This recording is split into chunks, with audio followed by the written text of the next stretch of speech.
Testing. Testing, testing.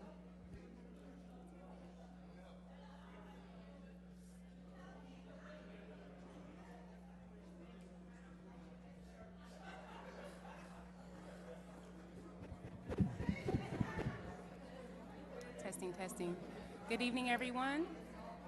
Good evening, everyone. Good evening, everyone. It is Tuesday, April 4th, and we will now begin the Compton City Council meeting. If you all could please stand for a moment of silence and the Pledge of Allegiance. Thank you.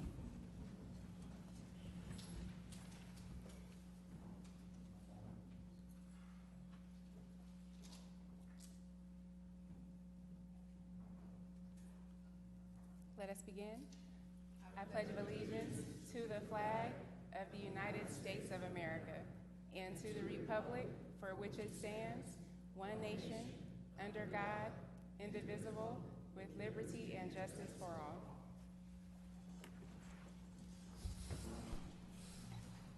Roll call. Councilperson Zarita. Here. Galvan. McCoy. Here. Sharif. Here. Mayor Brown. Here.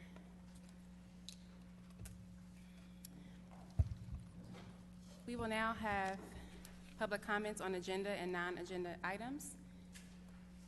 Mr. Robert Ray.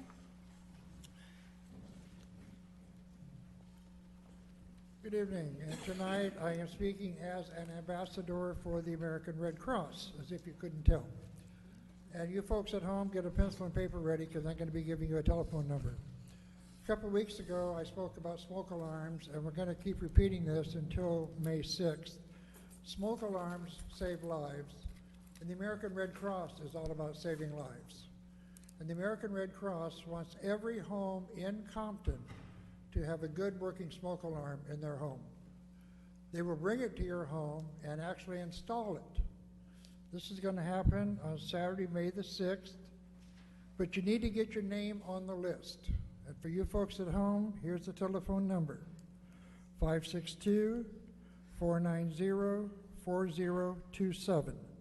I repeat, 562-490-4027. You need to get your name on the list. Anyone who has the word Compton in your address qualifies, and if you have a large house, you can have more than one alarm, up to 3. Also, save the date for September 23rd. This is the Prepare-a-thon, the Compton Disaster Preparedness Coalition. This is an event co-sponsored by the Red Cross, the City of Compton's Fire Department, Compton College, school districts, block clubs, churches, nonprofits, and hopefully by September, a lot of corporate sponsorship. This will be at the Compton College. The Shaky Quakey Schoolhouse will be there so you can experience an earthquake. You can take a CPR class. You can learn how to build an emergency kit, an escape plan.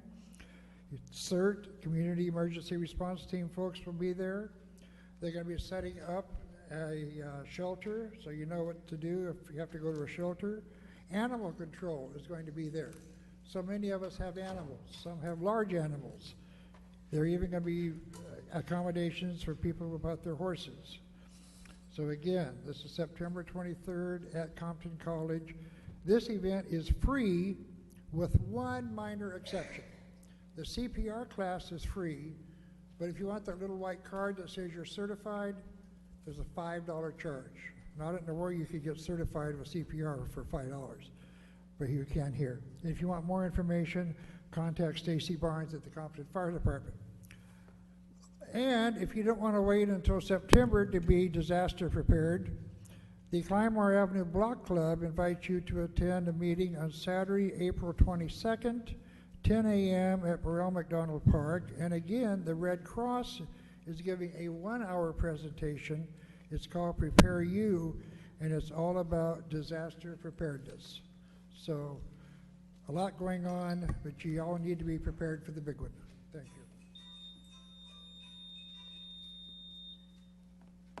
Thank you. Mr. Booker Howard.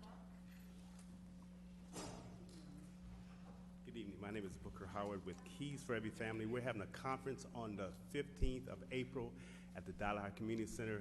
Our main purpose is to help people get out of renting into buying. So what we've done, we've teamed up with Skyline Home Loan and Stearns Lending, and we're going to pay their, with our money, pay their down payment and their closing costs. And they don't even need good credit. Just come. Let us avail our service to you.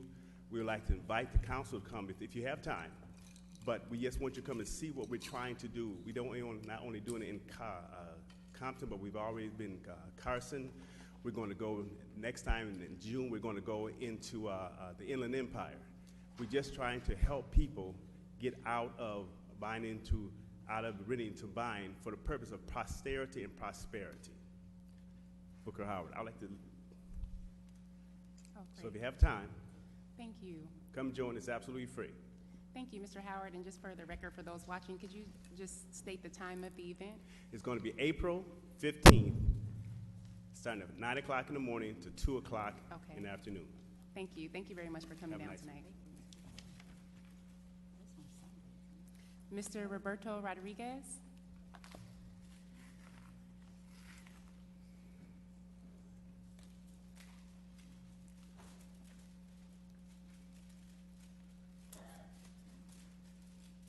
Good afternoon. My name is Roberto Rodriguez. I live at 403 South Acacia Avenue. So today I brought 2 flyers. So we're still recruiting for our construction cohort for Compton Youth Build, located at 477 East Compton Boulevard.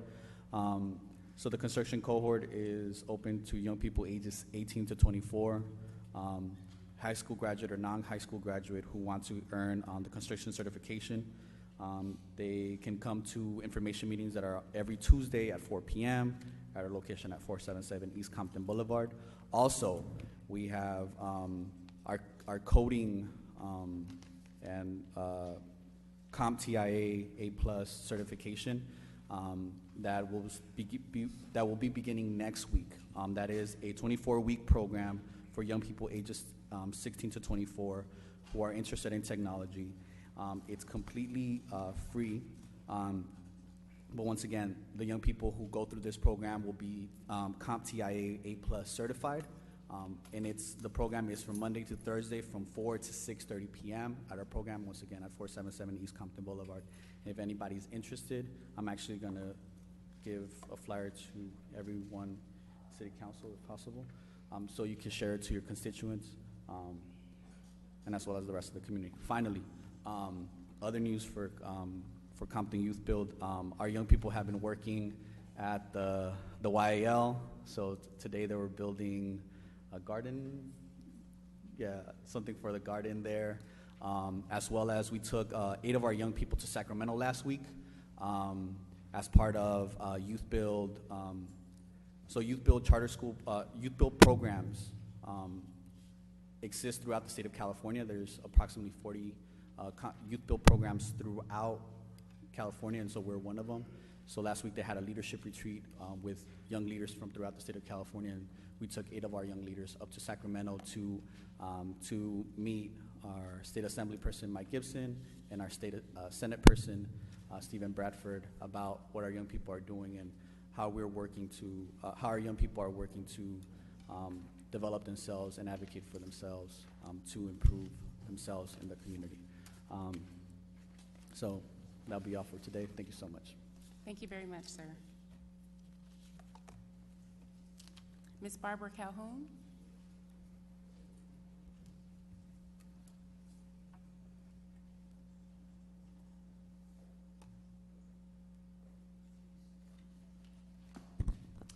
Good evening. Good Good evening, honorable board members. I'm coming to you today to let you know about this commission that I'm on. I'm the vice chair of the commission, and it's called the CSBG grant. And what it is a community service block grant. And every year, we go to each supervisory district, whether it's 1, 2, 3, or 4, and we have public hearings. And at those hearings, nonprofits come and they talk about the services that they provide in whatever district that they're in. Also, residents come, and what they do is they fill out a survey. The survey, you don't have to put your name, you don't have to put your telephone number or anything. What this is about is what services do you need in your supervisor or District 2? And every year that they have this, a lot of residents from Compton do not show up. And so I said I would come here and announce it, and I'm going to announce it again right before May, because in May there will be a hearing, public hearing, and it's going to be at 1819 West 120th Street. It's going to be at that county office on Western, right next to the golf course. And you just come in and you tell them you want to go on the, I think it's going to be on the second floor, and you'll be able to hear what the nonprofits have to offer, whether it's spousal abuse, alcohol, school, have to do with school, after school training or whatever it is. And you have to write down what you think your community needs, what your supervisor or district needs. And at the end of all these public hearings, every time that we get the full aftermath of it, and when you look at supervisor District 2 compared to 1, 3, 4, and 5, theirs is all filled up about all the needs that they need for their community. Ours is like half blank. So the CSBG is a grant funding, and if you look it up, any nonprofit can apply for it, whether it's for literacy or whatever it is, and if you qualify, you'll be getting funding from that, and you could help anybody in our community. It doesn't necessarily, and you have to be in the supervisor district too, because they don't cross the lines. And so I would really love it if I could pass this up and you can see it. It's just a survey. It's in Spanish and English, Korean, all languages is in, but I'm just giving you the Spanish and the English. So hopefully maybe somebody will come the next time, you know, that I make an announcement about the meeting, so that we can get more money from these CSBG grants for our community. Thank you. Thank you. Ms. Maria Villarreal.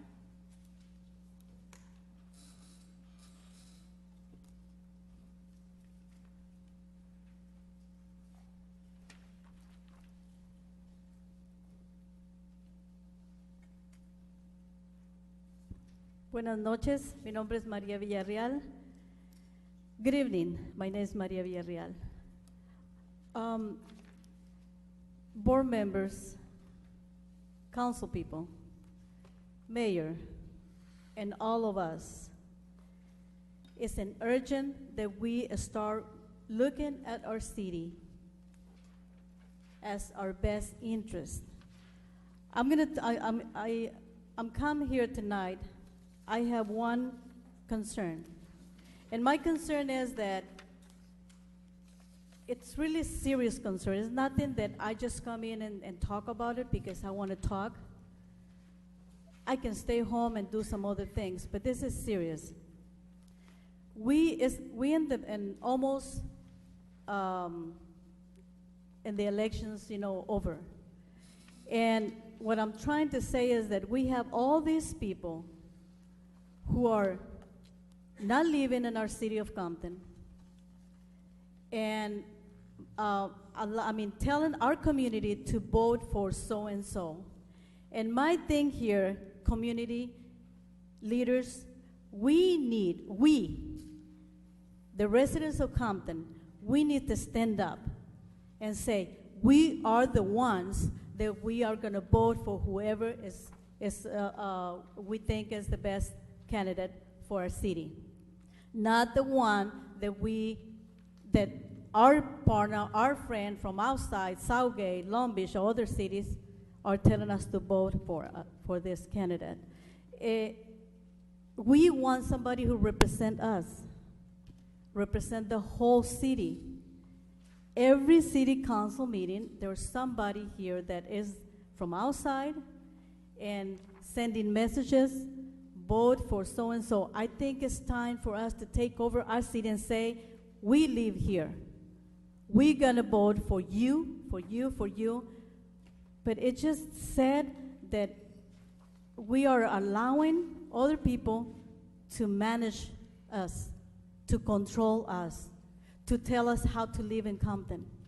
We pay taxes in Compton, we live in Compton, and we hear the helicopter, and we see all that stuff going on in the city, graffitis and everything. So we are the ones who make the decisions, not outsiders.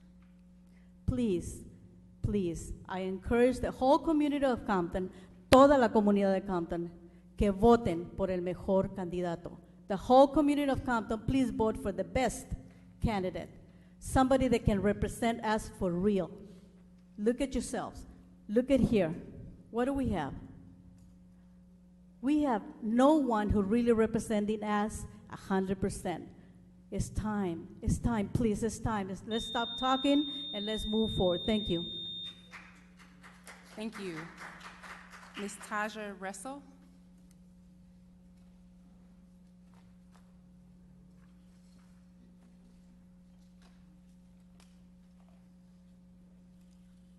Good evening. I want to address the city clerk problems. The clerk selectively violates the charter. She has violated Article 7, Section 701 of the charter, which states, "The city treasurer shall be the custodians of all public funds belonging to or under the control of the city or any office, department, or agency thereof." So she violated the charter on many levels by having a cash box in her office and collecting cash. Many people have said that they have paid for items Many people have said they have paid for items with cash and have not received a receipt or voucher. Another violation was setting up an account without a resolution approved by the city council. She has also violated Article 7, Section 700C, which states, "The city clerk shall have power and be required to be the custodian of the seal of the city," when she allowed her sons to profit on the city logo. Which brings me to question, how do we know if she was selling city merchandise or her family's merchandise? Where is the accounting of the expenditures of revenues for going back to 2006? I hope there is a full investigation into money handling here in the city, beginning with the clerk's office on through to the treasurer's office. She says that she is not going to discuss her business. This is not the time, yet she is taking the time at the end of every meeting to give a statement about her business. We do know one provision of the charter she will not violate and interpret it how she wants to is Article 7, Section 700E. The city clerk shall have charge of all elections. Does that mean she selects and manages the printing of the ballots, mails the VBM ballots, and keeps them in her office exclusively for up to 3 weeks? Has charge of all ballots and ballot boxes and counts all the votes exclusively when she is on the ballot as well? I think that is something that should be determined. Thank you. Thank you. Mr. Marcus Musante.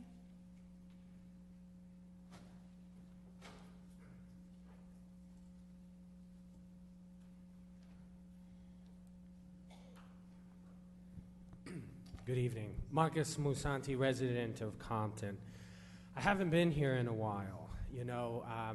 These days I spend 2 or 3 hours in the car driving from courtroom to courtroom.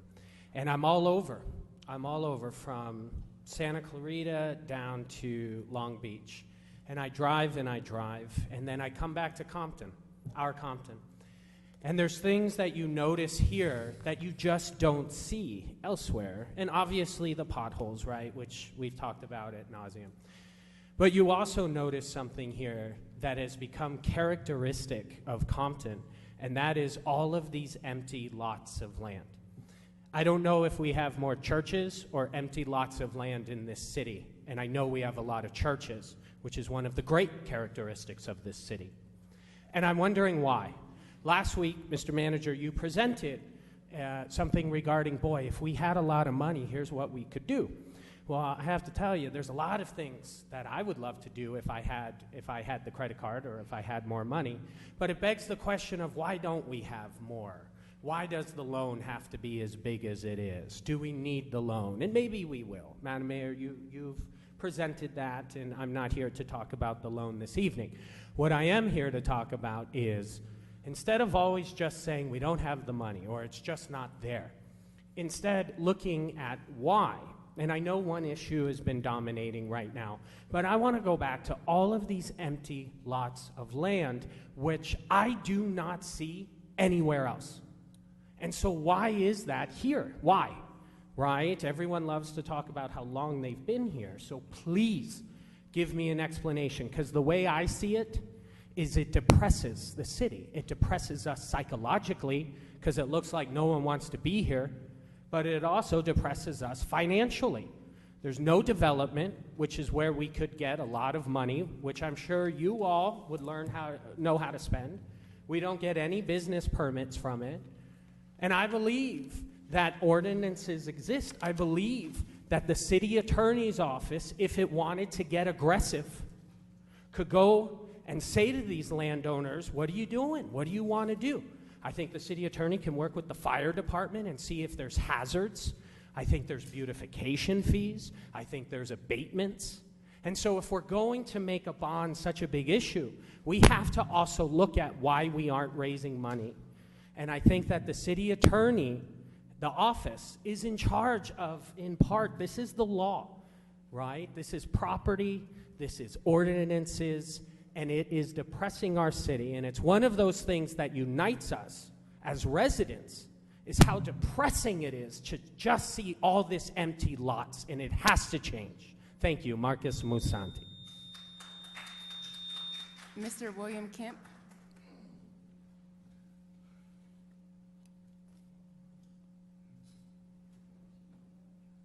Good evening, City of Compton, Good evening. Mayor Brown, City Council, residents of Compton. First, I'd like to say on behalf of my family, thank Jana, Zarita, and Council, and I'm mentioning Jana because she spoke at my son's funeral, and I want to thank you all for the wonderful gift that you sent on behalf of the council. The last time I was at a council meeting was 4 years and 2 days ago. And the issue I had then is that I was at the post office, and I found 3,000 sample ballots in the trash. I called half of you were not here. I called Mrs., City Attorney Craig Cornwell, Asia Brown, because I called all the candidates, because I didn't want this to be an issue of a campaign issue. I'm not running for office, so I'm not here campaigning, so I can't be a sore loser today. I was a sore cheated that day, I felt, because I saw ballots in the trash, and 4 years and 2 days ago, I was removed from this council meeting before I could finish speaking on an issue. My issue then, and was today, is that most of those ballots came from apartment buildings. And, you know, as residents, you can look up and see who owns a lot of apartment buildings in this city. It's a former elected official. And my issue then, Ms. Brown, that is today, is that those ballots had, let's say, Eric Jones. Well, Eric Jones, Jim Jones, or Mike Jones could have voted on those ballots. I was told by the city clerk that those were sample ballots returned to the city. And I said, well, why don't they have a return stamp on them?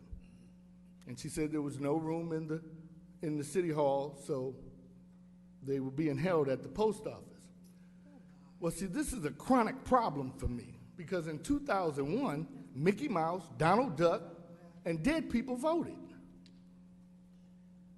I believe at that time, City Manager Rambo, you were the police chief, police captain, I'm sorry. And so we know this to be a fact. And at that time, the city clerk was the assistant city clerk, but I have since seen the mail. Her name is on 90% of the documents. And this is not an attack on you. This is an attempt to have quality elections and quality government in a black city. In a black city where our streets are torn up, developments are nil. And I'm not saying that as an election ploy, I'm saying that because that's across the country in every black city. And we elect black people every day. Something has to be done about that. Was that my time? Yes, it was. Thank you, Wow. Mr. Kemp. I will be back. Ms. Joyce Kelly. And I didn't cheat you on your 3 minutes.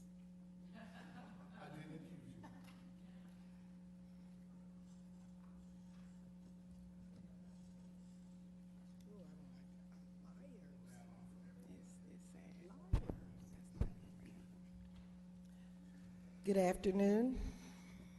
Good evening. I am Joyce Kelly. I am a candidate for the 3rd Council District. I've been bringing information to the people of Compton for over 12 years when we could come back into this place to have our meetings. I'm not one of them. I'm not going to be one of them. I am not paid for any of them. But I tell you this, if I ever see anything that is not right, I will report it. On your agenda today, I see something that is not right. I don't understand it. You have a contract for lighting and landscaping for $135,000. But then you say something came up and you want to add $75,000 more to it. So I'm asking, are you adding that $75,000 to $135,000? Because then that would equal $210,000, which would be $35,000 for 6 people to do what you're paying some outsider to come in here to do. Now, you have not been utilizing or overseeing the people's money, especially with all these contracts. And you say when you came on board, you were not going to have contracts. And now all I see are contracts. And Asia Brown, you said the budget was balanced. But if the budget is balanced, you guys are constantly asking for some kind of abatement or renewal or addition to amendment to the budget. So I hope, this is May, June, you will have a budget that is balanced. Well, you don't have to. I'll make sure it's balanced when I'm sitting up there. So I'm telling you people, I will be so happy when this election is over. And also, Cesar Rambo, I forgot to tell you my weapons of choice are words. I have only words, nothing else. So as far as some security guard behind me or whatever, you don't need it. It's not necessary. I complained about that at a council meeting a few years ago. Ladies and gentlemen, remember, if they haven't done anything for you prior to getting in those seats, they're not going to do anything for you after they get into those seats. And the people that are posting signs illegally or running illegal campaigns, I tell you this, if they're doing it to get in, they're going to do it after they end. They are cheating you. Thank you. Thank you, Ms. Kelly. Ms. Lynn Boone.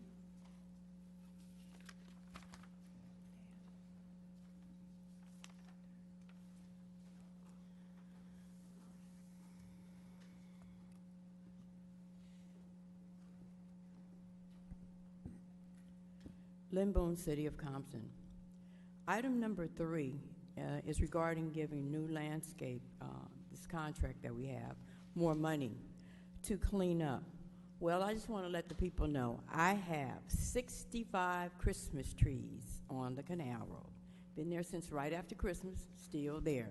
I don't know where new landscaping, I don't know where they've been, but just like all the other contracts that we have been getting here in the City of Compton since this new administration, there is no oversight over on any of these contracts. No oversight at all. So I don't know what they've been doing, but they haven't picked up these Christmas trees. And it's been kind of hot, so these kids are going to start setting these Christmas trees on fire again. Item number 4, does anyone in that department know how to operate this jet plotter before you buy it, like you buy all these other machines that no one knows how to operate? Item number 5, okay, I want, well, the council members that are here, I don't know about District 4. When you look at this, okay, this youth council that Ms. Brown pulled together, I don't think it's fair that you say that the mayor is the one that's going to appoint the head person. Because what it does is it already sets up conflict of interest for their organization. because it tells the members, that none of them will never be the lead person. And it takes away from you, the council members. You know, and like I said, you read the charter. It's not me making this up, that you are supposedly the leaders of the city. But it seems like you don't want to carry that on. I don't know. And Ms. Kelly, I'm sorry, but I'm going to have to not agree with you, because since this administration has been here, there has not been a budget. There has not been a budget since Eric Perridan left. And I've attended all of these so-called little budget hearings, because every time it's time for a budget, they change the city managers. And the city manager that we have here now is not really a city manager. And, I mean, it's no secret. I don't trust you, Mr. Rambo. But, you know, it is good that you're here, because one thing, if someone starts to question what's going wrong and out of order up here, you can best believe, you guys, he will tell on you to save his neck, because that has been proven. So, you know, I guess it is a good thing that he is here for that. But the one thing that I know I'm going to be looking for in that budget is the money for the Gospel Fest. Because if that money comes up missing, then there's definitely going to be a problem. Because that, I know you didn't take it, Alita, but that money is from donors. So, Mr. Rambo, Thank put you, on Ms. your Combs. telling hat, okay? Thank you. Madam City Clerk? Yes, I'd like to speak of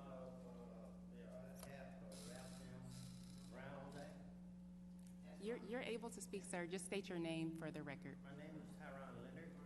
Proceed forward and speak into the mic. My name is Tyron Leonard, and I'm a manager at T-shirt outlet, and I'm gonna make it quick and fast. I don't know y'all really by faces, but I know y'all when I vote. You know your names. We have two marijuana dispensary right there, and we're close to Davidson Dickinson School. You almost can reach your hand right there and touch it. And you think that shopping center over there, new shopping center, make money? You need to step over there and see. You need to step right there and see. It's like a ballet going on, and they don't have license, no name on the thing. Code enforcement said they can't do nothing about it. I talked to a couple of y'all. It's your district, ma'am. I know who district is. And I just want to get to the point right here that something bad gonna happen right there. And you got them kids coming up through there. So you need to take heed and look at that. You can't run a marijuana dispensary without license. I don't know how can you. They got them, they going, everybody turning their heads, they shaft everybody. I mean, who run the city? They or you all? Thank you, that's all I have to say. Thank you, sir. Madam Mayor, Yes, ma'am. can I Please. comment, please? Sir, don't leave. Don't leave, because I want you to hear this.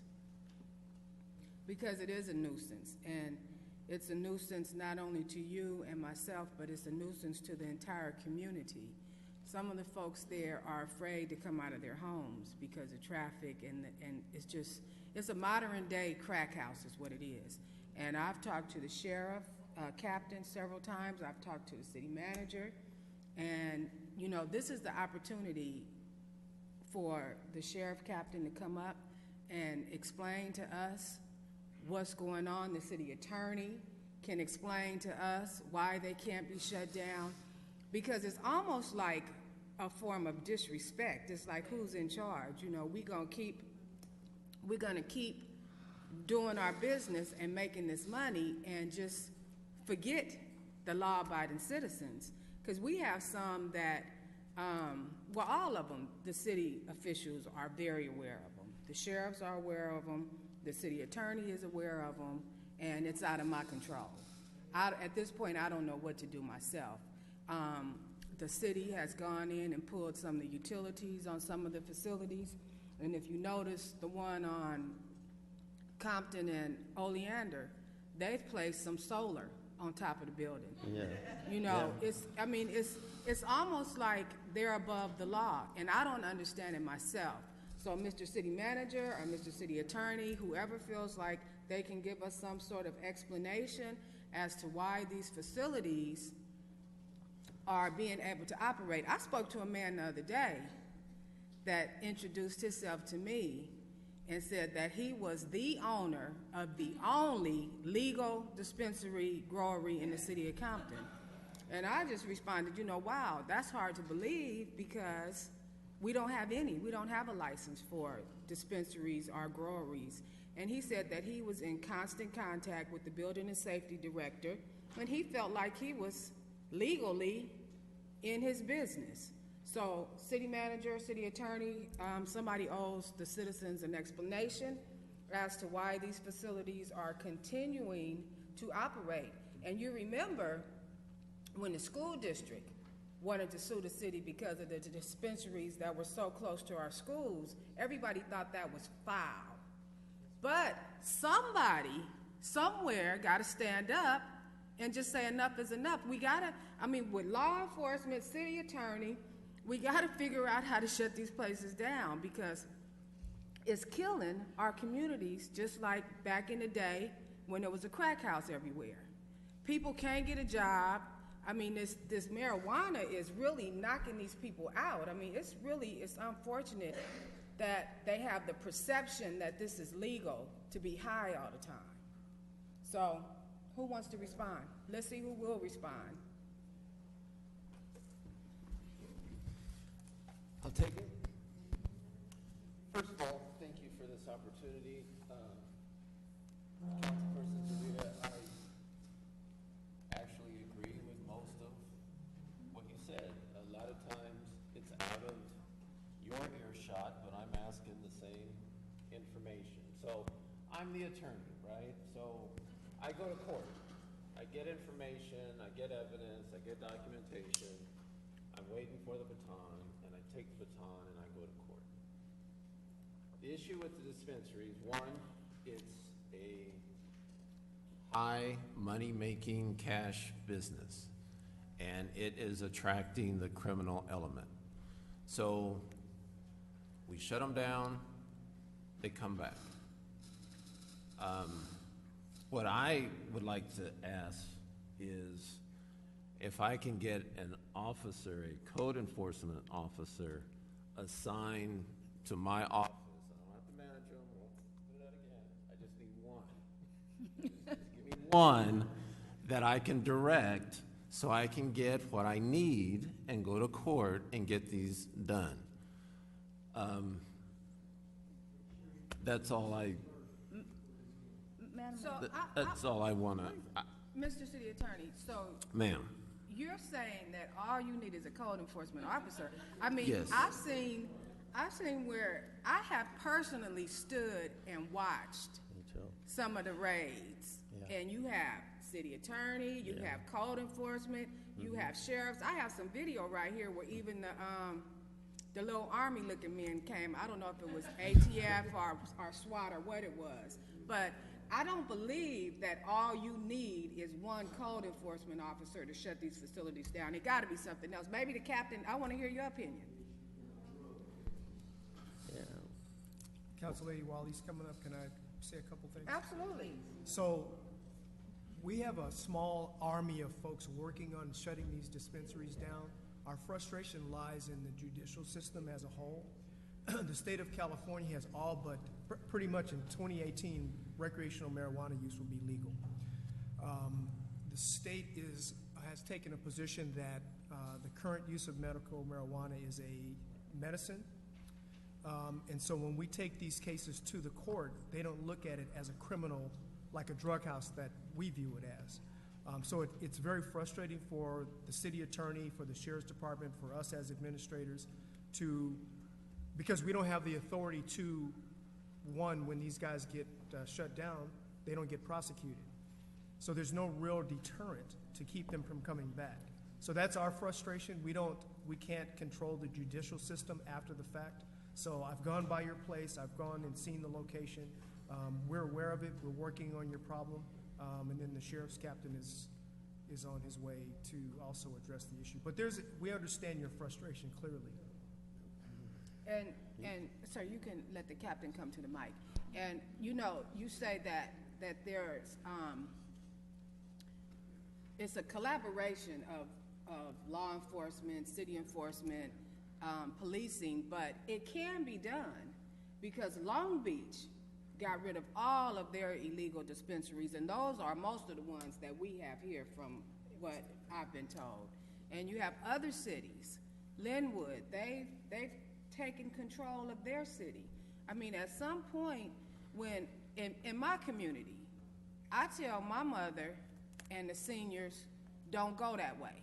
But why should we have to reroute in our own community is what I don't understand. And when you have folks that do things at their homes, they can go get shut down, get arrested, get prosecuted. We have task force that go out for human trafficking. The city attorney has shut down motels. But when it comes to the dispensaries, it's almost like it becomes suspect to me because it must be something else going on that we can't shut them down. So, Captain? Well, I think you're not addressing the ones that have been shut down. So the issue is not that they're not being shut down. The issue is that they're coming back. Well, I don't know which ones have been shut down because the ones that me and this gentleman are referring to are probably two of the original ones that have been operating for almost 2 years now. Well, I know they've been shut down because I've been inside when we were shutting them down. Yeah, for about 30 minutes. They shut down and they opened back. I stood there and watched the whole process so I could see for myself. I've seen you shut them down. I've seen that Best Restoration come, board them up. I've seen the people go get lunch, then they come back, they take the boards down, and they right back in business. I've seen it. You can't tell me anything about these dispensaries. Captain? My turn? Madam Mayor, members of the City Council, good evening. I didn't wear my dancing shoes. I've been dancing for the year that I've been here around this issue, and I've stood firm and fast on it since I arrived here, day one. I am against the marijuana dispensaries. I do not want them in this city. The presence of marijuana dispensaries in the city is in violation of a city ordinance. All that law enforcement can do from the Sheriff's Department and any other law enforcement agency is deal with locations that are engaged in felony activity. When felony activity is observed or known about, we can write search warrants and we can deal with it. When you're dealing with a location that's involved in ordinances or misdemeanor crimes, the Sheriff's Department has very limited abilities as to what laws they can enforce and how they can do it, especially inside of a location. The need for closing the marijuana dispensaries involves a joint effort between ourselves and the city attorney. We provide security for the code enforcement officers and whoever it is from the city that elects to enforce the city ordinance. And we're there as a presence to ensure that that's done safely and in accordance with the law, quite frankly. So that, I think, explanation, especially in light of the fact that we're just 2 weeks away from a city election, is probably about as best as I can do, not wearing my dancing shoes and having tired legs, unless you have further questions of me. Let me add to that. Wait, but what did you say? It's 2 weeks before an election. Yes. What does that have to do with anything? I'm sensitive to the concerns of people in the community that I've spoken with regards to the history of marijuana enforcement with dispensaries in this city. And having said that, I do nothing but stand before you and tell you the truth in all honesty. Oh, well, see, I'm not in an election. That's the difference with me. I'm not campaigning. I'm not asking for a vote. I'm not in an election. I'm just trying to serve the people and provide a quality of life for the citizens of Compton.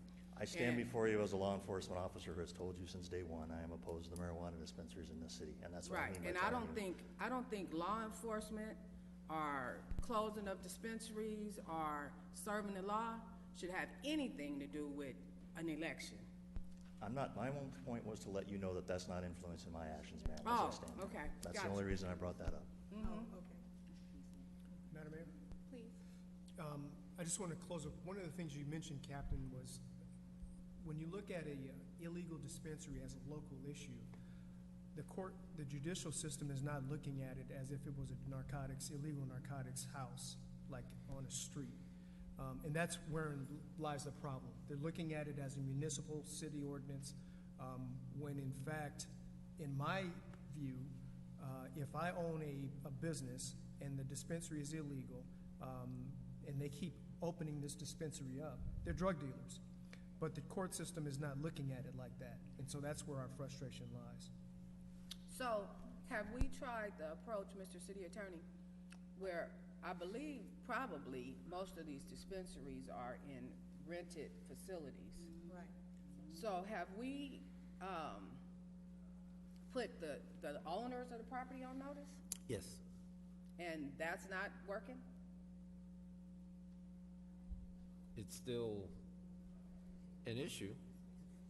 That's why we're having the conversation. Well, we need to figure out how, if the landlords don't respond and whatever the notice is, 60 days, 45 days, then we need to seize the property, because we can't just let these people just do this to us like this. We're a hostage in our own community.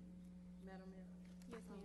May I ask, Mr. City Attorney, can't we declare them a public nuisance? I know years ago we used to do that. We can't declare them a public nuisance? Yes, right now, I'm waiting on, one of the most effective means that I've been a part of is declaring their space substandard.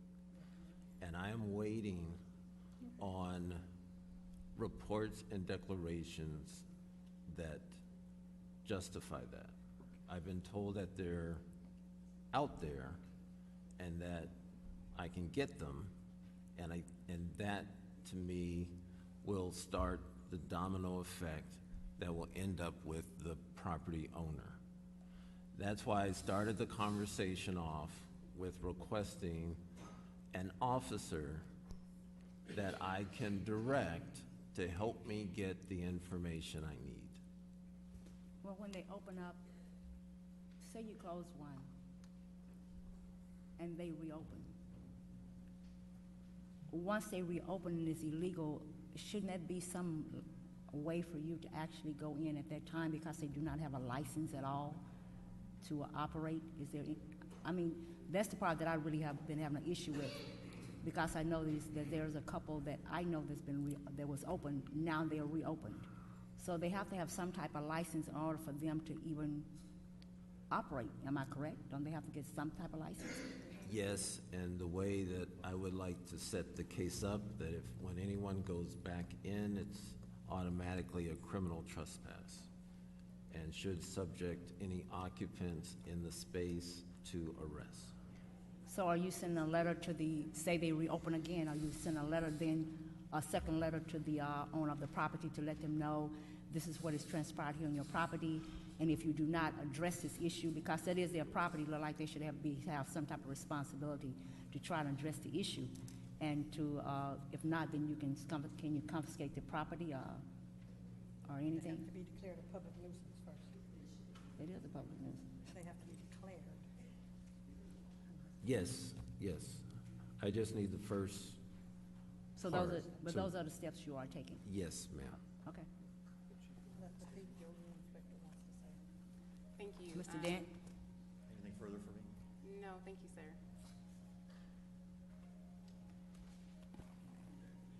Good evening, citizens and council and mayor. So to give you guys an update on where things are at, there has been a three-phase process.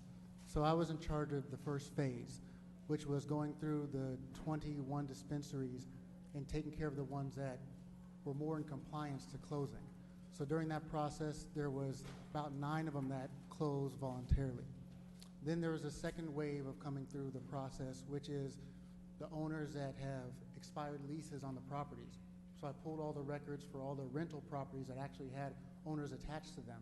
So we were able to contact those owners.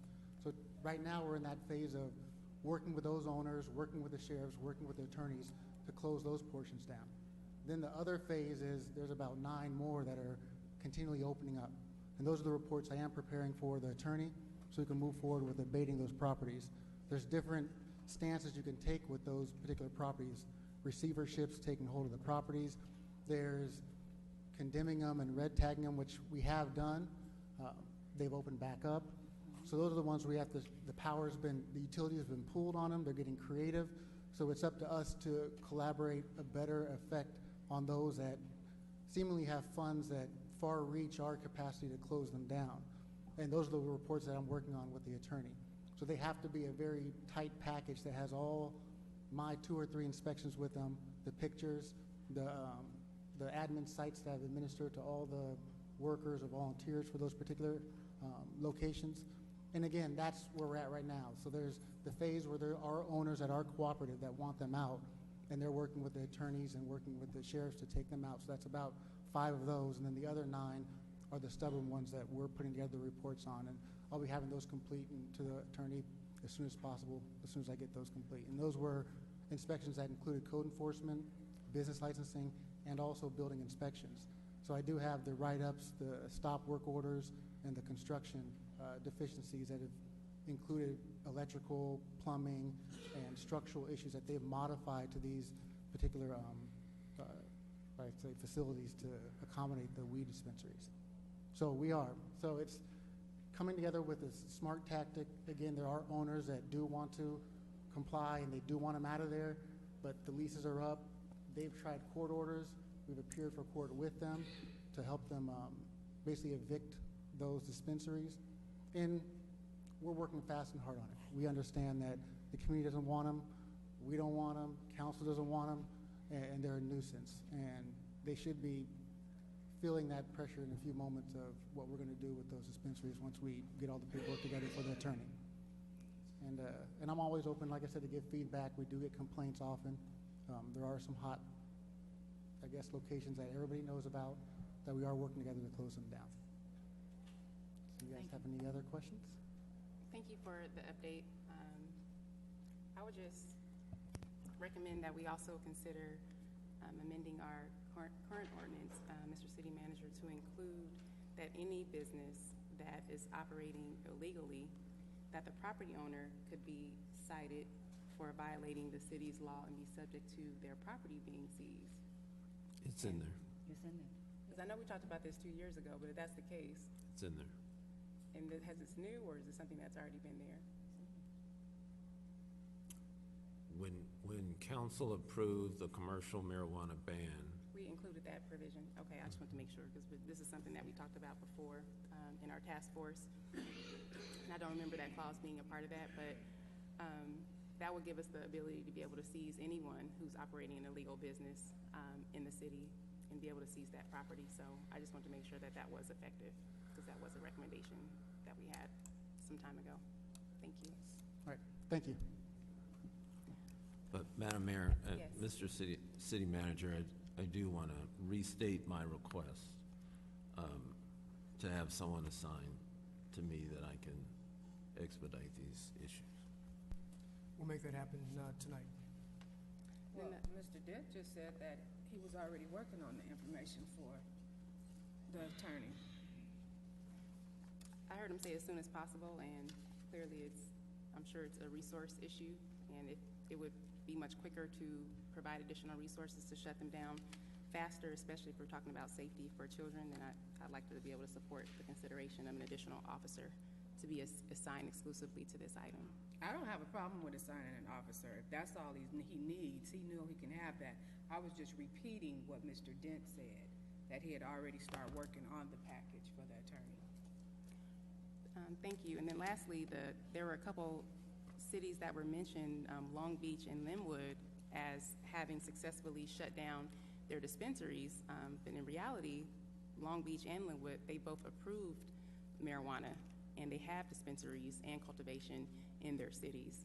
And the provision in what occurred in Long Beach was that they made it illegal for any dispensary at the point when they were operating illegally to be able to be subject to a legal dispensary if they continued their illegal operation. So that gave them an incentive to shut down their operations in order to have a chance to be a legal dispensary. And that really helped them with to incentivize shutting down those illegal dispensaries, and the same in Linwood. But as of now, recreational marijuana, dispensary of marijuana, and also cultivation is legal in Long Beach and Linwood. Madam City Clerk. Item number 1 under regular business, City Manager's report, is a request to schedule a public hearing for the adoption of the congestion management plan in conformance with the Los Angeles County Transportation Authority, requesting that hearing be set for April the 25th at 5:45 p.m. So moved. Second. Discussion or amendments? Roll call. Councilperson Zarita. Yes. McCoy. Yes. Sharif. Yes. Mayor Brown. Yes. Item number 2 is also a request to schedule a public hearing for tentative track map number 73949. Also requesting that hearing be set for April the 25th at 5:55 p.m. So moved. Second. Discussion? Roll call? Councilperson Zarita. Yes. McCoy. Yes. Sharif. Yes. Mayor Brown. Yes.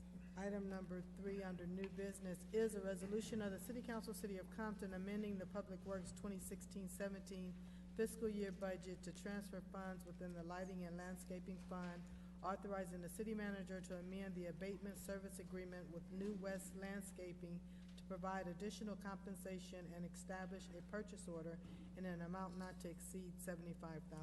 So moved. Second. Discussion? Roll call?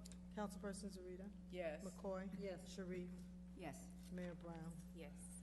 Item number 4 is a resolution of the City Council, City of Compton, authorizing the city manager to accept the bid of CDWG for the purchase of an HP Design Jet Plotter for $21,146.01. So moved. For Second. Discussion, Mr. City Manager, could you explain what this item is going to be used for? Yes, Madam Mayor.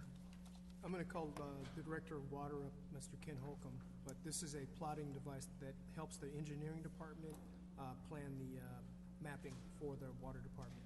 Thank you. Madam Mayor, Council, the plotter that's on the agenda tonight is something that we've needed for quite some time. Our water engineer has needed to go and use Public Works equipment to do our work, and it's just a better use of our resources to get a new one. It's outdated. We've had that one for quite some time. He ordered it specifically for his needs, so he knows how to work it. It's not going to be something that's nobody knows how to work. Thank you. Thank you for the I have explanation. Yes, just ma'am. a question. Is it in the budget, or have we identified funds? Yes, Mr. ma'am. City Manager? Yes. Thank you. Madam Mayor, Yes, ma'am. Mr. Holcomb,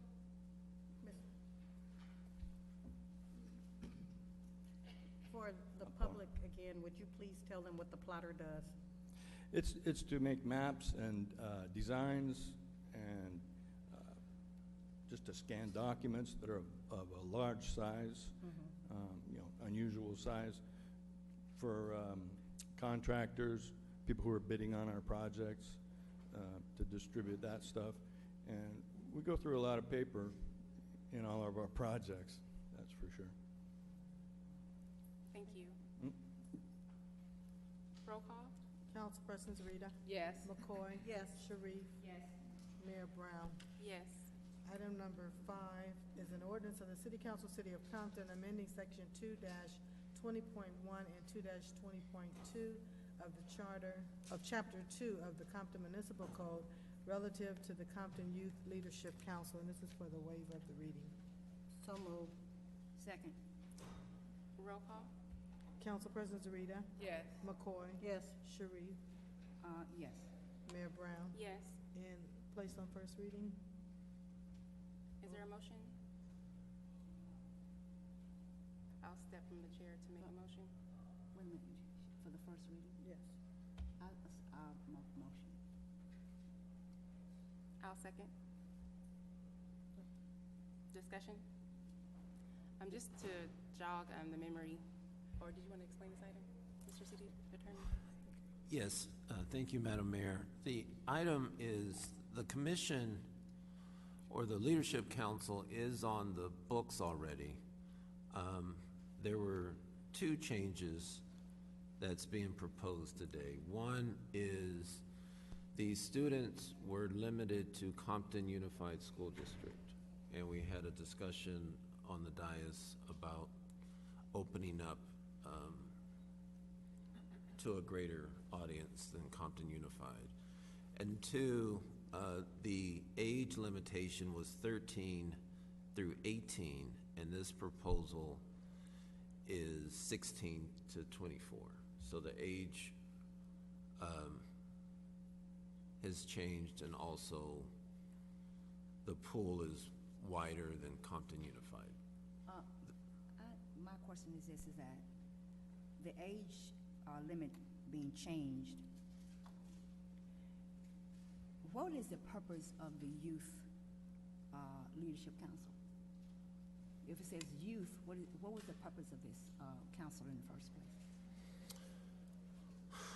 It's an opportunity to make recommendations relative to policies that they're concerned with, expose and educate the nature and scope of city government to the council, and to provide a forum to exchange ideas and information among the youth.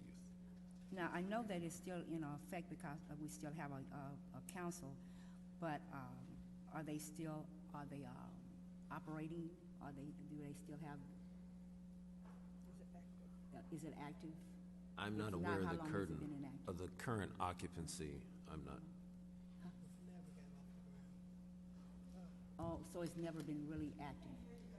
Okay, I'm sorry. I was just asking if it was active, and what she's saying is that no, it has never gotten off the ground. Am I correct? So maybe, are we looking at this as maybe changing the age group in order to make sure that we can get enough people where it will be active? The reason I'm saying, before when I was looking at the age group, I kind of understood why it was 13, because I felt that what we were doing is that we was looking at students in high school and middle school to try to give them an opportunity to learn more about civic engagement and everything. That's what I was looking at. But now that it's never gotten off the ground because we've never been able to get enough students to participate? Okay, all right, thank you. Mayor, if I may? Yes, ma'am. What is Mr. City Attorney, what's the legal definition of youth?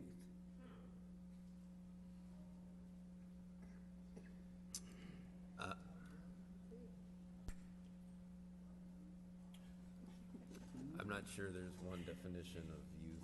Because I think 24 is too old for a youth commission.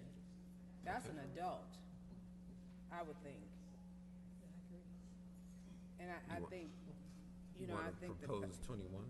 Yeah, I think 21 is old enough, and I think a 13-year-old is Or ready 20? to be groomed for municipal government.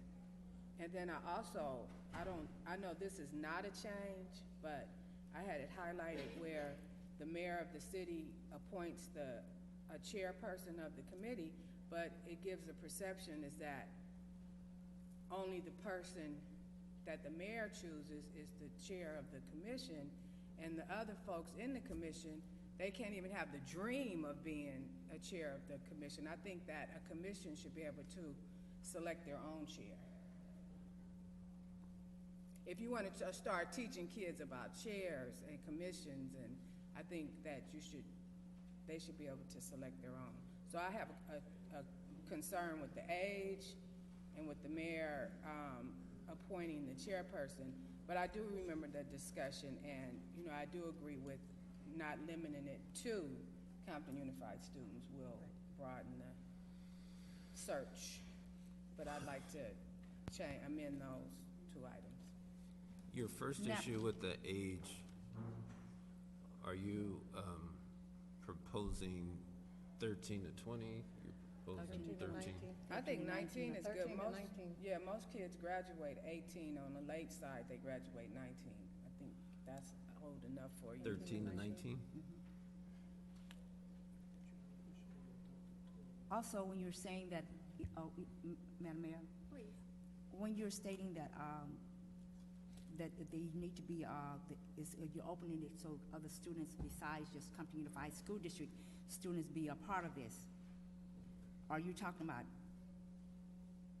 will most of the students be, that is a part of Compton Unified School District, would that be considered where most of the students that's on the youth committee, on this commission would be coming from the school district? Or No, is there they're- any balance or anything? residents. Would there be any balance or anything? Or they just be Compton residents? This is what I'm trying to understand. Just It residents? requires, As long as they're residents of Compton residency. Okay. The school, the majority have to be in school, but the type of school or which school is open. Okay, all right. So if you have in the second 2-20 period 2, where it says the majority of the council membership shall be currently enrolled in a high school, trade school, college, or university. So if we go back to 13 through 19, it would probably be everybody should be in school, in some type of school.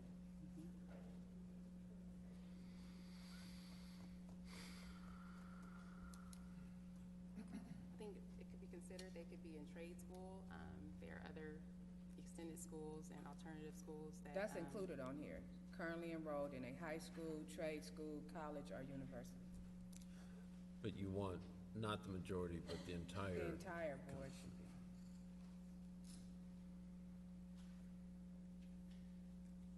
And then just for discussion purposes, the federal government defines youth as ages 16 through 24, specifically for transitional youth, and especially on many of the city's grant applications, that is the definition of youth for that age range.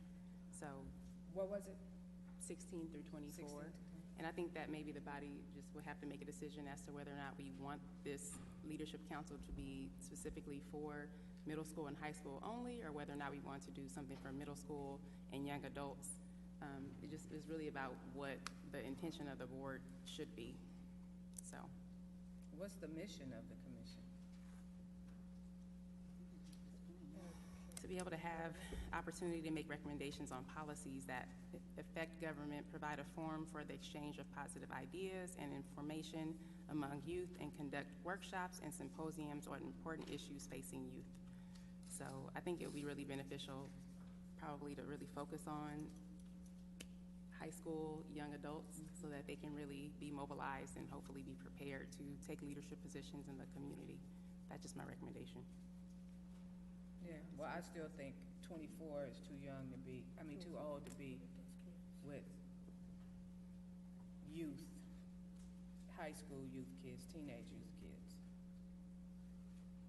All right. So it's the pleasure of the body, but those are the two amendments that I'd like to make, the age and the appointment of the chairperson. Because you got to teach, I guess our goal here is to teach the democratic process. Right. Well, and just. Well, age 21 is legally grown, so we want to move it to 20, I can agree with that. 13 to 21? Or 16 to 21? 13. Did you say 16? I said 16. Well, you're. High school. So you want to do high school? That we've already had an issue. That's the reason why I was asking them about everything. You know, what you're selling me has never been active. So therefore, you may need to go a little bit on some older youth in order for us to make sure that that this particular committee is going to be functioning. Because I don't want to see us start something and then it's not functioning. So maybe we can go to 16 and it'll give us an opportunity to get to the high school students, and maybe we can cover some of the high school students who are part of it. What was the previous age? 13 to. The previous age is as it's written now, it's 13 to 18. The proposal is 16 to 24. We had one discussion of 13 to 19. 16 to 21 is. 16 to 16 to 24? 21 is. 21? 16 to 21? Oh, that's fine. Madam Clerk, I can read off some amending motions. The first is to change the proposed age to 16 to 21.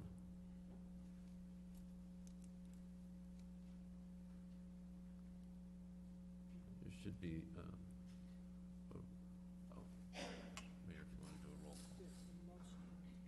My only recommendation is if we would consider 16 through 22, as most college students are still in college at the age of 22. They're usually finished. If if you're 21, you're usually a junior. It's just something to consider, but it's at the pleasure of the council. I like 16 and 21. All right. I didn't quite understand what you were going to make statement. I didn't quite understand your statement. Could you repeat your statement? But just that if we're looking at the age range, I know that number one, the original intention was brought forward by someone that in the community that does youth advocacy work, and they requested that we bring forward the item to make the council consistent with federal guidelines and definitions and programs for youth, which is 16 through 24. Now, I understand that the council believes 24 is too old to be considered a youth, but I do believe that in terms of the council being able to function, being able to draft policies, and also to have some consistency and continuity, that if we could at least, if we're thinking about the age of 21, and the requirements require this person to be in high school, trade school, or some type of university, that would usually put that young person at 22 when they're completed with their program, and maybe they would matriculate into some other form of leadership. That was the only distinction, but it's only 1 year difference. But I didn't want to prevent someone being a senior in college from, if they started younger, to be able to continue on with the work at least until they're finished.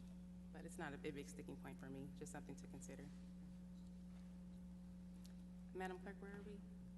We need a motion to change the age from 16 to 21. 16 to 21. So moved. Second. Roll call? Councilperson Zarita. Yes. McCoy. Yes. Sharif. Mayor Brown. Yes. There's another amending motion under section 2 to delete and a majority, so that it'll read, all members of the Leadership Council shall be residents of the city of Compton,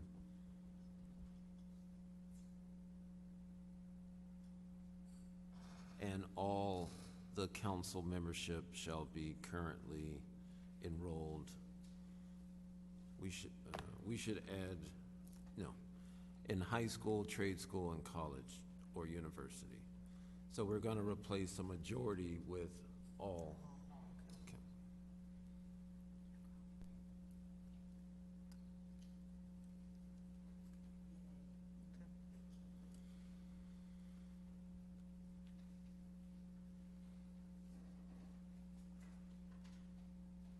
Need a motion?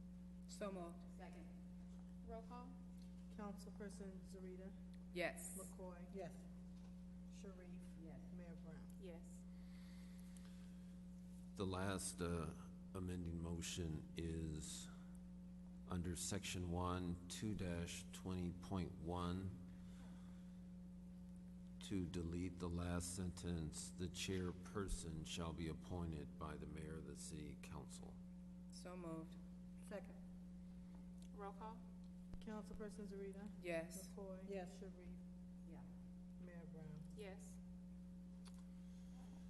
And then the remaining.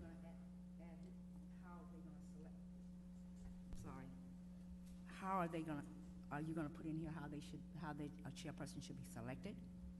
Through the It'll be democratic process. the Okay. democratic process. All right. Now, okay.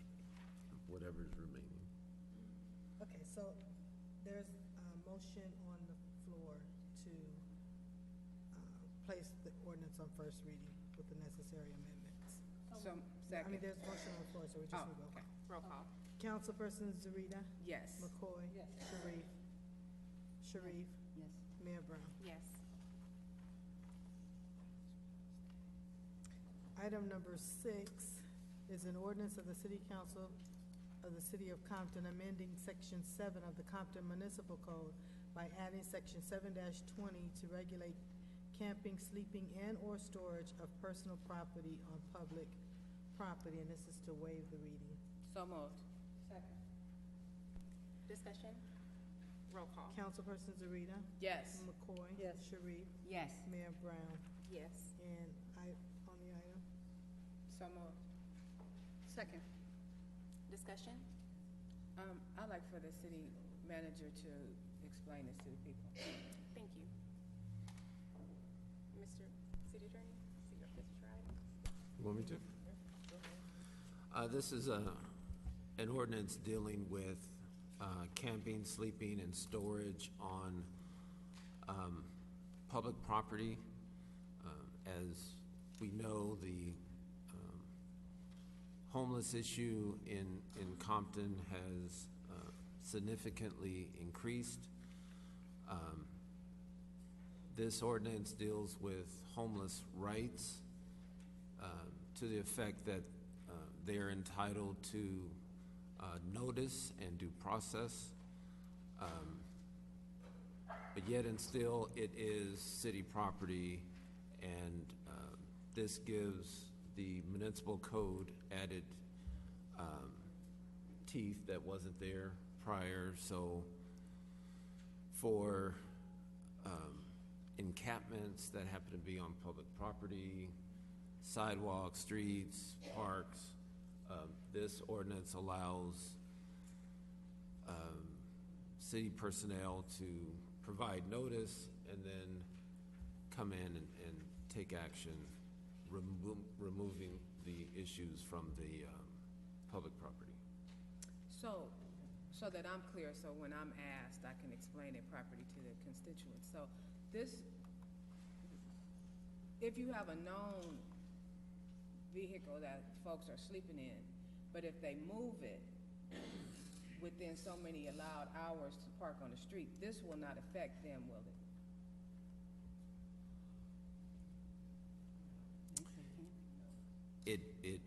It will affect them because the property is on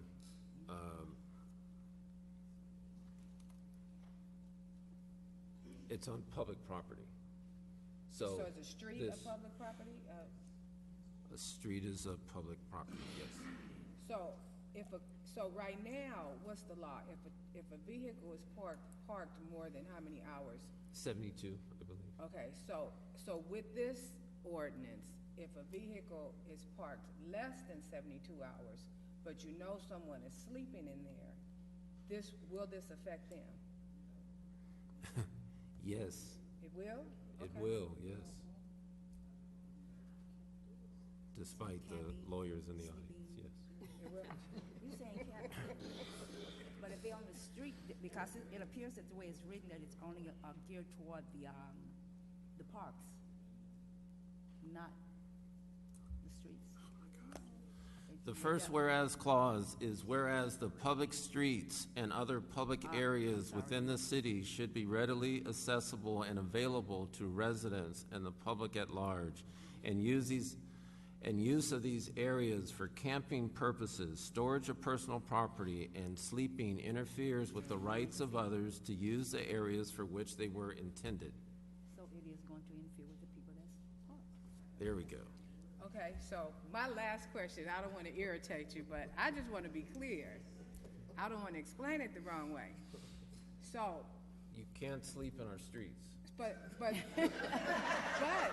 there is no law that prevents people from sleeping in their cars on a public street. I just don't believe that there's a law. Mr. Rambo, maybe you can explain to me about the law of the county, but I just want to be, so, Mr. City Attorney, if there's a,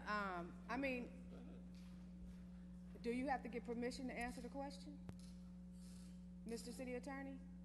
You would ask for the... Yeah, well, whoever, you being coached as to not answer a question, but, so if there's a vehicle parked in front of my house, and I call in and say, these people are sleeping in this vehicle, is this ordinance gonna prevent them from parking in front of my house every night, sleeping in their vehicle? Yes. Okay, if that's what you say, there we have it. Madam Mayor. Because I've been told by, and the reason why I'm not questioning your expertise, Mr. City Attorney, but I have called for some residents to the watch commander, and people sometimes when some folks that live by themselves, they get nervous when people come up and park out in front of their house and sleep. And I've been told by the watch commander that there is no law that prevents a person from sleeping in the car on a public street. Now, they have come out and they have like searched the car to see if they have any warrants or if their registration is good or if they have weapons, but they cannot make them leave from that park spot. So this ordinance supersedes that? This is now, once it's approved, this will be on the books. Okay. I mean, I'm happy with it, but I just want to make sure I understand. You still have to give notice. You still have to give 72 hours, you know, that notice. But this ordinance prevents that activity. So are we gonna have signs posted, or how are we gonna put the people on notice?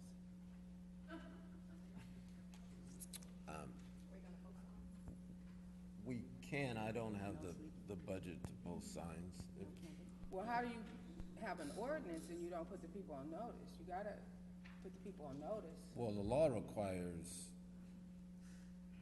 this public meeting as notice. If you would want to also do signs, we'll have to purchase signs, but I can't purchase signs. So, Mr. City Manager. Typically, Public Works purchases signs. But, I mean, so this ordinance is at your request, and along with this, you wouldn't request for Public Works to order signs to enforce it?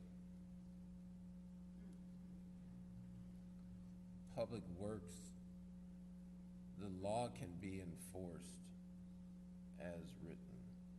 If we also want to do signs, I'm all in favor. I don't have the money to buy the signs. I think the main benefit is that I know that a lot of residents, well, I've received quite a few complaints as well that there are suspicious people parked on streets, living in cars, and it poses a safety hazard. And if we approve this ordinance, then code enforcement would have the ability to enforce this law, as they have the ability to enforce other laws, so that are not publicly posted or advertised. Yes, but the one thing that the signs do is it will kind of deter people from parking, just like littering signs. If you if somebody see a sign that say you'll be fined $1,000, they'll think twice before they throw that bag out the window. And with the signs, and if they were just on some of the main entries of some of the neighborhoods, they don't have to be on every street, but just to start putting people on notice that we are enforcing an ordinance, because it is an issue. And you know, to see this ordinance, it was just kind of, to me, I don't want to give off the wrong perception, but it was just unbelievable, because we've had this issue for so long, and now we got an ordinance that can help fight it. I remember when you raised it a while ago. So that's why I wasn't questioning your expertise, sir. No, it was the comments out here. Yeah, because when somebody asks me, I just like to be able to give the correct answer. Well, I have a concern. Yes, ma'am. In here, you're talking about the constitutionality of the proposed ordinance. So I would like someone to tell me, where are we as far as shelter in the city? Are we moving in that direction? What are we doing? How we plan to address it? There's a, if you got your mail out your mailbox today, Councilwoman Sharif, there's a report here from Volunteers of America. Oh, yeah, I read that report, and again, I'm asking about a shelter. It tells you how many people have been serviced and I know, housed. I'm asking about a shelter. And it tells you on there about shelter and I housing. know I read that. Yeah. So I'm asking, do we have a shelter in the city? If not, are we moving in that direction? Because, see, I know what the shelter is. Cities usually don't operate I'm just asking. shelters. That's usually for the nonprofit sector to do. Okay. And I am aware of 2 nonprofits that are coming together to propose a shelter. in the city of Compton. And one of them has received funding to house about 50 beds in the city of Compton. And I know that that will be coming forward for council consideration very soon. So there is some movement in that area that I'm sure you'd be happy about, but it is usually not the standard for cities to operate shelters. I was just asking, because I know we was looking at it, and I would assume that if it's not our responsibility, that if we are going to be actually trying to assist them, then we will be reaching out to different organizations Yes. to see about getting them to help and assist us in that manner. That's the reason why I was asking. Yes, ma'am. Thank you. I understand. And I'm sure the city manager has been, he's actually been working with a couple of the nonprofits to bring something forward for council to consider quickly. So I think everyone will be happy with their proposal. I'm waiting. I hope we get brief with this before it's on the agenda. Me Because too. you know what might happen. Well, it would be a sad day for us to. Because we do turn have down more Volunteers of resources. America that provide housing services, and you know, you just when you are vested in the city, you know, you have to have some respect for homeowners and residents with becoming a homeless-friendly city. I agree. Madam City Clerk? There's a motion on the floor to place on first reading. Roll call? Councilperson Zarita. Yes. McCoy. Yes. Sharif. Yes. Mayor Brown. Yes. Your council comments. Thank you, Madam Clerk. Councilwoman Zarita? Thank you. Really don't have much to say tonight. I was gonna take my radio time, but I'm gonna save that for later. But I do want to just make sure that, just to share two things with some of the folks that want me to report back. So we did get a report back from, now these report backs, Mr. City Manager, if a citizen wanted to request one, is it a public record? Can they request the, I should ask the Madam Clerk. Like for instance, just telling when I asked for a comparison of the parks, the park rates, and you prepared this spreadsheet, is this available to anyone if they wanted it? Yes, if you wanted to, we can post it on the website if you like.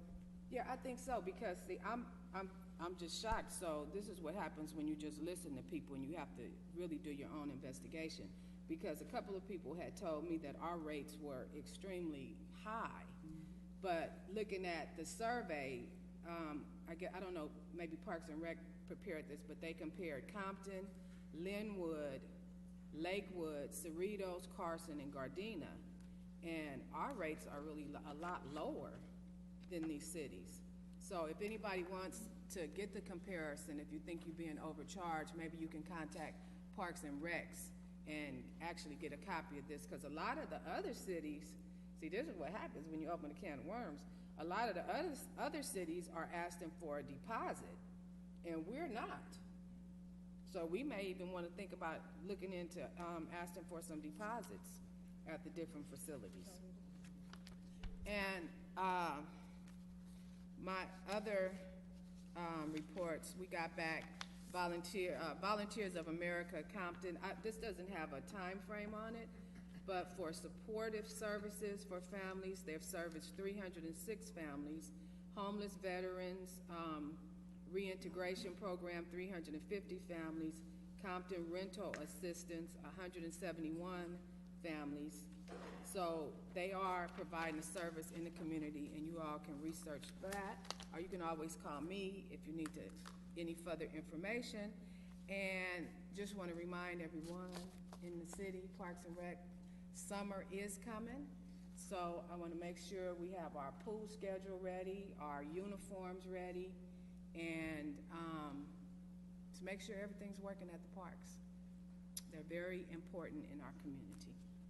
Thank you very much. Thank you. Councilwoman McCoy? Yes, Mayor, thank you. Just a few announcements. I want to thank everyone who participated in the 3rd District cleanup this past Saturday. It was an excellent event, and we had a lot of turnout, and we cleaned part of Richland Farms. And along the creek trail, they cut down the shrubbery and all, so it was a really nice event. And other than that, I just want to adjourn in memory of Rodney Johnson. I'm done. Thank you very much, Councilwoman McCoy. Councilwoman Sharif? Thank you, Mayor. Thank you, Mayor Brown. I will be hosting my first Easter egg hunt, Easter egg extravaganza on Saturday, April the 15th from 11 a.m. to 2 p.m. at Kelly Park at 2319 East Caldwell Street. There will be food, arts and crafts, face painting, a jumper, and more activities for the children. So please bring your children out. We're going to have a great time. There's a lot of people that's getting involved and really want to make this a wonderful event. So please bring them out. That will be April the 15th from 11 to 2 p.m. I will be hosting my quarterly business roundtable for District 4 on Wednesday, April the 26th from 10 a.m. to 12 p.m. at the Dollar High Community Center. This is an opportunity to network with the local businesses, meet law enforcement and city staff. A light lunch will be served. Remember, businesses are the backbone of our local economy. Please, businesses, come out and be a part of this. It's going to be really great. More people are getting involved, so it's really great now. I mean, and we just keep pushing and pushing till we get more businesses to come out. Mr. Oldfield, I know you'll be there. There's Supervisor Mark Willie Thomas will be hosting his 7th annual Spring into Summer Hiring Spree on Wednesday, April the 12th, from 10 a.m. To 1 p.m. at Juanita Milner McDonald Community Center, located at 801 East Carson Street in Carson. Bring your resumes and dress for success. Registration is required, and you can register at Spring into Summer, the number 7, .eventbrite.com. That's Spring into Summer, number 7, .eventbrite.com. So please come out, bring your resumes, and hopefully you can be able to get a job that day. Thank you. Thank you, Mayor Brown. Thank you. I just have a couple of announcements. Over this past weekend, I had a chance to attend the Runway for Peace, hosted by Danica Turner Stevens, who's actually the daughter of former activist Michael Turner. And this was her 3rd year doing her fashion show to help acknowledge and remember those that have lost their lives to violence within the community. And it was really a beautiful, uplifting event. I posted a lot of video on social media, but everything was really well done. And I just want to commend her organization and her entire team for a job well done. Also, I had a chance to participate and partner with Hip Hop Hope Ministry at Wilmington Arms Apartments on Sunday, and they had a beautiful concert for the young people in the apartment complex, and a lot of the adults and resident seniors came out and participated as well. And there were several people that gave their life to Christ on that evening, so it was a beautiful day. Also, just want to say the date again for this Friday, April 7th, is our Fun Fridays from 6 to 9 p.m. And information is also available on Channel 36. And it's, of course, free for our community members, for youth, 6th grade through 12th grade. Power 106 is our partner for the DJing, so there's food, entertainment, empowerment, and surprise special guests, and much more, so come on out. And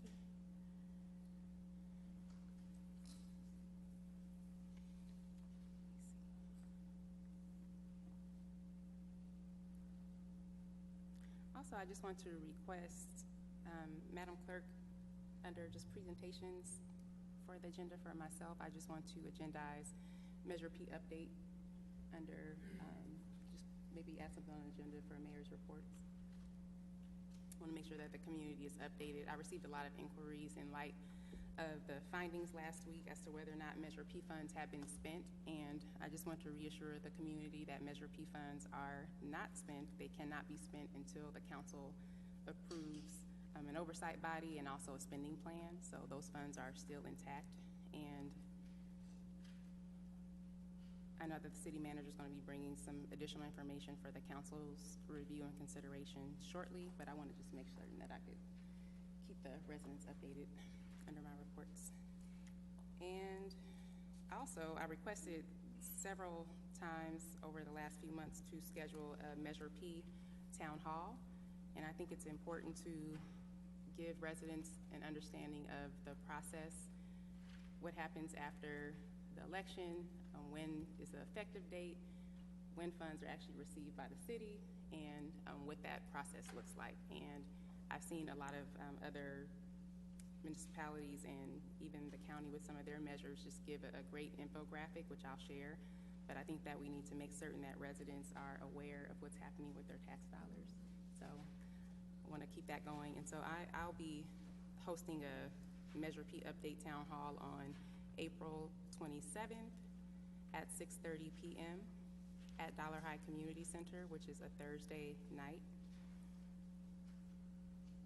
And we'll continue to notice the community on that. But the goal, again, is just to give updates and information to the community on Measure P. And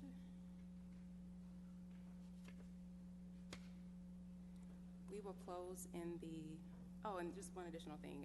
I've actually received 3 emails over the week from residents, particularly in the 1st District. They said that they had heard the county had purchased the brickyard from the city, and I responded to them that the city never owned the brickyard, that it was always a privately owned property, and they had the ability in which they did actually sell it to the developer, Trumbull Crow. And since Trumbull Crow actually sold the brickyard project to Lacera, which is the county's retirement entity, which is equivalent to CalPERS for cities. So in the same way that CalPERS is its own separate organization, the city does not govern CalPERS. They do not convene. They do not share any authority.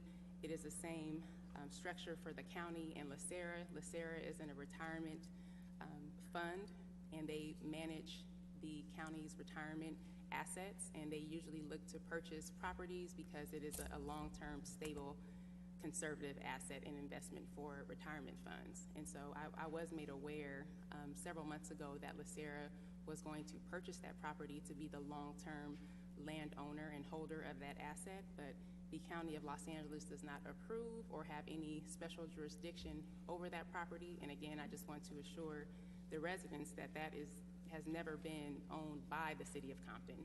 But the beautiful thing is that because that property has been vacant for 30 to 40 years, we now have returned that large 60-acre parcel back to the City of Compton's tax rolls. And so we are now receiving revenue, property taxes. We'll be receiving additional sales tax revenue from the operations and the point of sales that occur at that facility, in addition to 10 cents per truck trip for the trucks that will be accessing that facility for logistics. So I just want to address that rumor because that kind of has implications where people have somehow believed that the city is in collusion with the county to sell off the city, which is really quite preposterous because we are already a part of LA County. There's nothing that we can do about that. The county is a taxing agency. When we pay our property taxes go to the state, they go to the county, and then they come to the city. Same thing with sales tax, goes to the state, county, city. And there's actually a dedicated body called LAFCO that its sole mission is to liquidate and consolidate county islands. So the county has actually put together a body which has been enacted over 20 years ago, designed to eliminate holdings of the county back to the cities that are in that sphere of influence. So they don't want to own the city of Compton. They actually want to dissolve those county islands in the city or in and around the city of Compton. So that's something that I hope that can clear up some rumors and misnomers about that.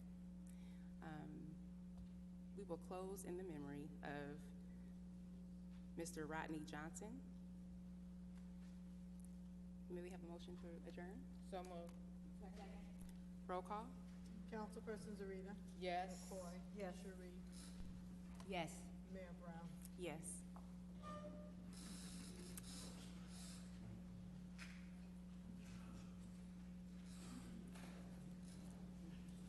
It is Tuesday, April 4th, 2017, 7:22 p.m., and we will now begin the governing body of the successor agency meeting. Roll call. Directors